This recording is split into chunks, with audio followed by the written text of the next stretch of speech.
ला हौला वला कुव्वता इल्ला बिल्लाहिल अलिय्यिल अज़ीम।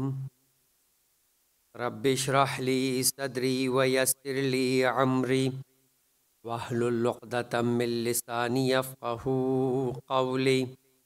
अऊज़ु बिल्लाहि मिनश शैतानिर लईनिर रजीम।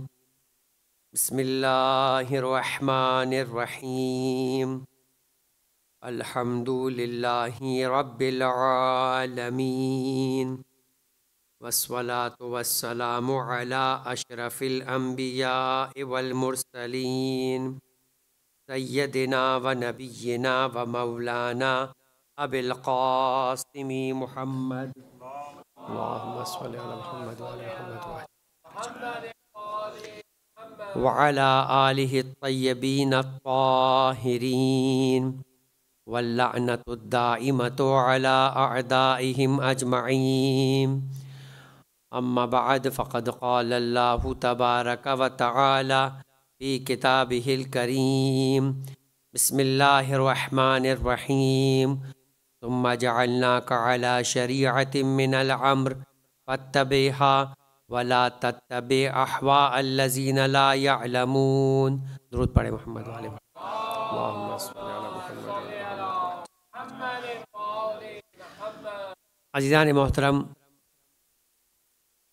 जो उन्वान आपकी खिदमत में कल अपनी गुफ्तगू के सिलसिले के इख्तितामी मराहिल के ऊपर शुरू किया गया, वो था कि वो लोग कि जिन पर माह रमज़ान में रोज़ा रखना वाजिब नहीं है। मुसाफिर के सिलसिले में तो हमारी गुफ्तगू अपने मकाम पर बड़े तूल और तफसील के साथ पेश की गई। कल जिस शख्स को या जिस ग्रोह को जो है वो बयान किया गया इस एतबार से कि उस पर माह रमज़ान में रोज़ा रखना वाजिब नहीं है, वो बुज़ुर्ग अफराद है, उम्र की उस हद को पहुँचे हुए अफराद है कि जिन्हें बूढ़ा कहा जाता है। लिहाजा अगर उम्र के उस हिस्से में पहुँच जाए इंसान कि जिसके बाद बुज़ुर्गी या एज इतनी बढ़ जाए कि जिसकी वजह से रोज़ा रखना दुश्वार हो रहा हो, तो यहाँ इस बात का तज़किरा हुआ कि ये जो वर्ड है दुश्वार, जिसको मशक्क़त भी बोलते हैं, जिसके लिए रोज़ा रखना परेशानी का बाइस बन जाया करता है, तो यहाँ पर भी इस बात की वजाहत हुई कि परेशानी मशक्क़त तो हर फ़र्द के लिए रोज़ा रखने की सूरत में हुआ करती है। इस एतबार से कि इंसान भूखा रहता है, इंसान प्यासा रहता है, ख़ास तौर पे अपने रूटीन के दिनों के अंदर जब वो काम करता है तो एक वक्त के बाद जब उसे प्यास लगती है या मौसम की हिद्दत होती है तो परेशानी तो होती है। ये वो परेशानी मुराद नहीं है कि अगर कोई ये समझे कि अगर कोई किसी वजह से भी परेशान हो जाता है या उसके लिए तकलीफ़ का बाइस हो जाया करता है तो फिर उसके लिए भी यही हुक्म होगा। लिहाजा बाकायदा मराजईन एक मकाम के ऊपर इस उन्वान से इस बात को तज़किरा करते हैं कि अगर कहीं किसी को कमज़ोरी आरिज़ हो जाए, नकाहत पेश आ जाए, रोज़ा रखने की वजह से वो अपने अंदर किसी एतबार से वीकनेस महसूस करता हो, तो क्या उसके लिए जायज़ है कि वो पानी पी ले? क्या उसके लिए जायज़ है कि वो रोज़ा खोल ले? नहीं अज़ीज़ान मोहतरम, नकाहत, वीकनेस, ये जो रोज़ा रखते रखते बाज़ औक़ात बच्चों में भी आया करती है, और ख़ास तौर पे वो बच्चे या बच्चियाँ कि जो नए नए बालिग हुआ करते हैं, उनके लिए उनके वालिदैन परेशान भी होते हैं। जब वो स्कूल जाते हैं तो उन्हें बाकायदा बाज़ औक़ात बच्चा अगर हिम्मत भी कर ले तो वालिदैन उनको रोज़ा रखने से रोक देते हैं, या रोज़ा रख कर घर आते हैं तो उन्हें पानी पिला के ख़ुद तुड़वा दिया करते हैं। तो ये जो मसाइल है, इनको अगर आप शरीयत की निगाह में देखें कि अगर वाक़ईन एक बच्चा या बच्ची बालिग हो जाए तो वालिदैन को चाहिए कि उनको हिम्मत दिलाए। और हम देखते हैं वैसे हमारे हिंदू पाक के अंदर आम तौर पे 5 साल के, 6 साल के, 7 साल के बच्चों से रोज़ा कुशाई करवाई जा रही होती है, एक रोज़ा रखवाया जाता है, पूरे ख़ानदान में एहतमाम किया जाता है और ख़ानदान वालों को बुलाया जाता है, उन्हें बाकायदा तोहफ़े ताइफ़ दिए जाते हैं। ये अच्छी रस्म है लेकिन उम्र के उस हिस्से में वाजिब नहीं है। लिहाजा वहाँ पर अगर ये पेश आ जाए सूरत हाल के बच्चे के लिए परेशानी हो और आप उन्हें रोज़ा खुलवा दें, बाज़ जगहों के ऊपर ये रस्म भी है कि आधे दिन का रोज़ा रखवाया जाता है प्रैक्टिस करवाने के लिए, उसे आमादा करने के लिए कि जैसे जैसे एज बढ़ते जाए एक उम्र पे आकर वो आदी हो जाए कि रोज़ा रखे। ये तमाम तरीक़ेकार जो राइज हमारे माशरे के अंदर काबिल तहसीन है, लेकिन इसकी वजह से बच्चा जब उस उम्र को ना पहुँचे तो उस पर ज़बरदस्ती ना हो, उसे इस तरीके से ख़ानदान के अंदर रिकॉर्ड्स कायम करने के लिए परेशान ना किया जाए, वो गलत तरीक़ेकार है।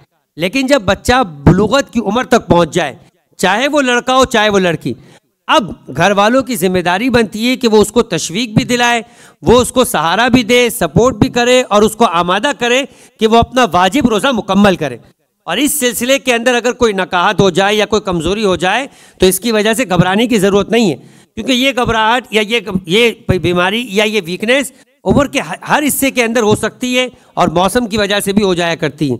हाँ, अगर वाकईन किसी वजह से ऐसी कमज़ोरी आ जाए कि जिसकी वजह से फ़र्ज़ करें कि जैसे हम कहते हैं कि डिहाइड्रेट हो जाए, खुदा ना खास्ता हॉस्पिटल में एडमिट होने की बारी आ जाए, तो इसका ताल्लुक उम्र के किसी खास हिस्से से नहीं है।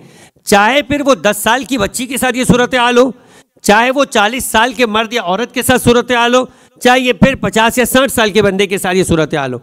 अगर कभी किसी मौसम की वजह से या वाकईन वीकनेस इतनी आ जाए कि रोज़े की वजह से सूरत हाल बिगड़ती हुई नजर आए और नाकाबिले बर्दाश्त हो जाए, तो वहाँ शरीयत इजाज़त देती है कि अब आप अपनी जान बचाने के लिए, इस तकलीफ से निकलने के लिए इतना पानी पी ले, इस वर्ड पे गौर कीजिएगा, इतना पानी पी ले कि जिसके बाद आप इस तकलीफ से निकल जाए।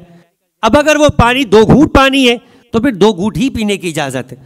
आधा गिलास पानी है तो आधा गिलास, अब ये नहीं कहेंगे कि आधे पी कर तो रोज़ा टूट ही गया है लिहाजा हम 1 गिलास क्यों ना पी ले, नहीं, आपको इजाज़त मिली है फ़कत उतना पानी पीने की जिससे आपकी जान बच जाए। अलबत्ता इसके बाद फिर आपको दोबारा इसी कैफियत में रहना है मगरिब के वक्त तक कि जैसे आम रोज़ेदार रहता है, लेकिन माह रमज़ान के बाद इसकी कज़ा करनी होगी। का फ़र्क क्या पड़ा? फ़र्क है कि आप गुनाह के मुर्तकिब नहीं हुए और आप पर कफ़ारा नहीं लगा, वगरना अगर आप आम हालात में इस तरह से पानी पी लेंगे तो रोज़ा तोड़ने का गुनाह भी आएगा, कफ़ारा भी वाजिब होगा। अब आप इस कफ़ारे और टूटने से बच गए। लिहाजा 2 दिन पेशतर ही किसी ने मसला पूछा था और वो ये था कि मैं बहुत ज़्यादा बीमारी की वजह से दवाइयों के ऊपर आ गया हूँ, अब डॉक्टर्स कहते हैं कि दिन में 1 मरतबा आपको एंटीबायोटिक लेना पड़ेगी, तो क्या मुझ पर रोज़ा रखना माफ़ है? देखें, अगर आपकी बीमारी ऐसी है कि जो रोज़ा रखने की वजह से बढ़ जाए या इसकी जो इलाज है उसके अंदर तूल पकड़ जाए या पेचीदगी आ जाए, तो आपके लिए वैसे ही रोज़ा रखना माफ़ हो जाता है। ना फ़कत माफ़ है बल्कि अगर यहाँ पर आप एनालाइज करने के अंदर इस बात के अंदर चूक गए, आप समझते थे कि ये रोज़ा आपकी बीमारी को नहीं बढ़ाएगा और आपने रोज़ा रख लिया, अगर इस रोज़े की वजह से आपकी बीमारी बढ़ गई तो शरीयत ये कहती है कि रोज़ा काउंट ही नहीं होगा, आपको दोबारा रोज़ा रखना पड़ेगा। यानी अगर रोज़ा किसी की बीमारी के इलाज में परेशानी का बाइस बना करता है तो शरीयत खुद रिकमेंड करती है कि आप रोज़ा ना रखें बल्कि अपना इलाज करवाएं और फिर इसके बाद में माह रमज़ान के इसको कज़ा करें। तो खुलासा ये कि अगर बच्चा नया बालिग हुआ है या उम्र के किसी हिस्से के अंदर भी नकाहत या कमज़ोरी है, ये बाइस नहीं बना करती कि आप इसकी वजह से रोज़ा छोड़ दें। लेकिन अगर वाकईन किसी के लिए रोज़ा रखना बहुत ज़्यादा मशक्क़त का बाइस बन जाता है, और यहाँ पर एक और मसला भी हल होता है। आमतौर पर आगा सिस्तानी से उनके इस्तिफ्ताहात के अंदर पूछा गया कि कोई जॉब ऐसी है किसी की जो जॉब जो है वो उसे आउटडोर की जॉब है, सख्त धूप है या सख्त मशक्क़त है, एक मरतबा मौसम अपने एतबार से इतना ज़्यादा संगीन नहीं है लेकिन काम बहुत ज़्यादा संगीन है, दौड़ धूप बहुत ज़्यादा करना पड़ती है, तो क्या इसकी वजह से रोज़ा छोड़ सकते हैं? तो आगा ने फरमाया कि सबसे पहले तो ये बात तय होगी क्या अम्र माश इसी पर डिपेंड है, यानी क्या आपके पास इसके अलावा कोई और जॉब नहीं है कि जिस जॉब को इख्तियार करके आप इस मशक्क़त से बच सके? आपका है तो बहुत अच्छी बात है, फिर आपके लिए वाजिब है कि आप जॉब शिफ्ट करें। आप कह रही नहीं जॉब तो है मगर इस जॉब के नतीजे में जो सैलरी मिलेगी वो इतनी कम है कि जिसके साथ गुजारा मुमकिन नहीं। अगर गुजारा मुमकिन है, एग्जाम्पल की बात करते हैं कि 9,000 दिरहम तनख्वाह है, आपको 7,000 मिलेगी। आप कह रहे हैं कि माह रमज़ान की खातिर या कुछ अरसे के लिए अगर मैं 7,000 पे आ जाऊं तो कोई ऐसा नहीं कि खुदा ना खास्ता घर में फाके लग जाएंगे या खुदा ना खास्ता बच्चों को या किसी और एतबार से तालीम से दूर होना पड़ेगा, मैं मैनेज कर सकता हूं, इतनी सेविंग्स है या इसके साथ लो इनकम के अंदर गुजारा मुमकिन है। आप पर वाजिब है कि जॉब शिफ्ट करें, लो इनकम के ऊपर गुजारा करें।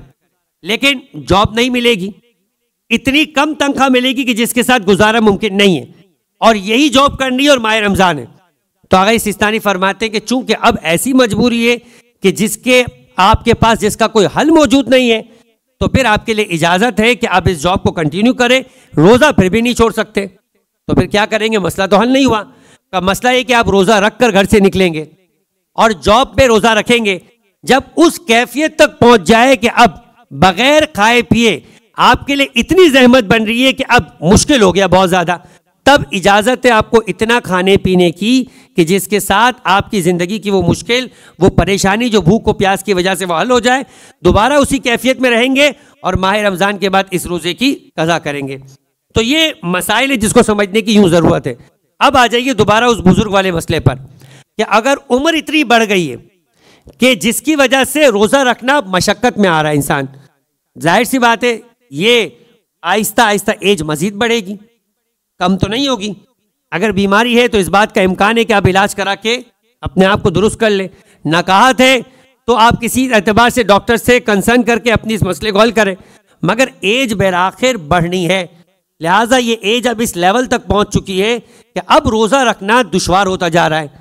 रखते हैं तो इतनी कमजोरी आ जाती है कि फिर कई हफ्तों तक इलाज कराना पड़ता है। इस वजह से रोजा अगर नहीं रख सकते तो शरीयत ये कहती है कि फिर ऐसी सूरत में आप पर एक मुत्ताम, यानी हर रोजे के बदले एक मुत्ताम देना है। अब आप पर रोजा फर्ज नहीं है। हत्ता कि ये सवाल किया गया 2, 3, 4 महीने के बाद आप इस काबिल हो गए कि अब आप ऐसा देखते हैं कि एज तो बढ़ रही है मेरा खैर, लेकिन मैं अगर कुछ रोजे रखना चाहूं तो अब रख सकता हूं। तो आगा सिस्तानी भी ये फरमाते हैं और आगा कोई भी ये फरमाते हैं कि आपके लिए अब भी रोजा रखना वाजिब नहीं। एहतियात मुस्तहब है कि रख ले, बेहतर है कि रखना चाहे रख ले, मगर आप पर रोजा फर्ज नहीं है उस फर्द के लिए कि जिसकी एज इतनी हो गई है कि जिसके लिए रोजा रखना मशक्कत हो रहा था। कल भी बयान हुआ इसी बात, और बढ़ गई एज।